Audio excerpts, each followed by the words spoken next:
स्वर्ग का मार्ग। महात्मा बुद्ध के समय की बात है।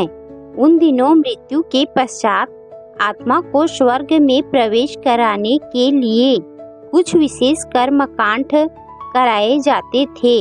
होता ये था कि एक घड़े में कुछ छोटे छोटे पत्थर डाल दिए जाते और पूजा हवन इत्यादि करने के बाद उस पर किसी धातु से चोट की जाती।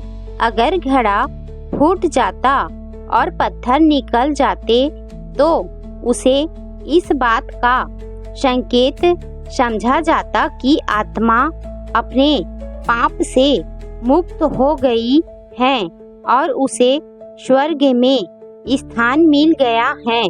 चूँकि घड़ा मिट्टी का होता था, इसीलिए इस प्रक्रिया में हमेशा ही घड़ा फूट जाता और आत्मा स्वर्ग को प्राप्त हो जाती।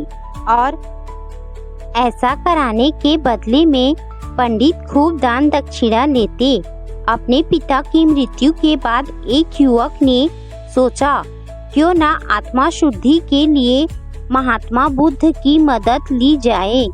वे अवश्य ही आत्मा को स्वर्ग दिलाने का कोई और बेहतर और निश्चित रास्ता जानते होंगे।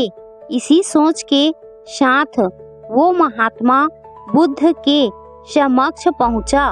हे महात्मा, मेरे पिताजी नहीं रहे।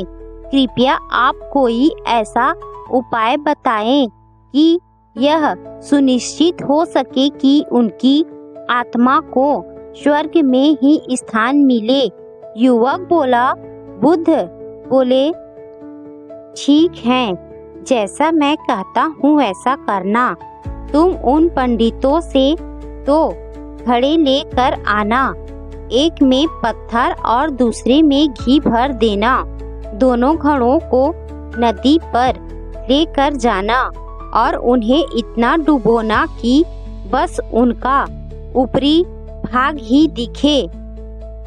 उसके बाद पंडितों ने जो मंत्र तुम्हें सिखाए हैं उन्हें जोर जोर से बोलना और अंत में धातु से बनी हथौड़ी से उन पर नीचे से चोट करना। और ये सब करने के बाद मुझे बताना कि क्या देखा। युवक बहुत खुश था। उसे लगा कि बुद्ध द्वारा बताई गई इस प्रक्रिया से निश्चित ही उसके पिता के सब पाप काट जाएंगे और उनकी आत्मा को स्वर्ग की प्राप्ति होगी। अगले दिन युवक ने ठीक वैसा ही किया और सब करने के बाद वह बुद्ध के समक्ष उपस्थित हुआ। आओ पुत्र, बताओ तुमने क्या देखा? बुद्ध ने पूछा। युवक बोला, मैंने आपके कहे अनुसार पत्थर और घी से भरे घड़ों को पानी में डालकर चोट की। वैसे ही मैंने पत्थर वाले घड़े पर प्रहार किया। घड़ा टूट गया और पत्थर पानी में डूब गए। उसके बाद मैंने घी वाले घड़े पर वार किया। वह घड़ा भी तत्काल फूट गया और घी नदी के बहाव की दिशा में बहने लगा।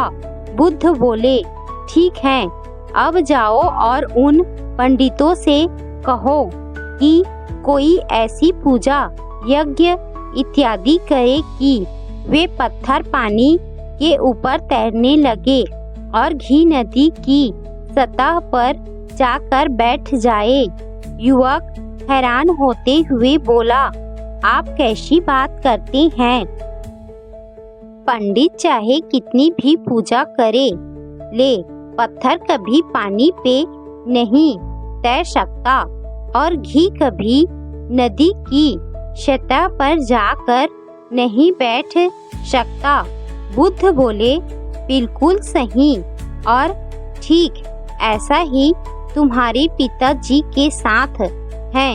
उन्होंने अपने जीवन में जो भी अच्छे कर्म किए हैं वो उन्हें स्वर्ग की तरफ उठाएंगे और जो भी बुरे कर्म किए हैं वे उन्हें नरक की ओर खींचेंगे। और तुम चाहे कितनी भी पूजा करा लो, कर्म कांड करा लो, तुम उनके कर्म फल को रत्ती भर भी नहीं बदल सकते।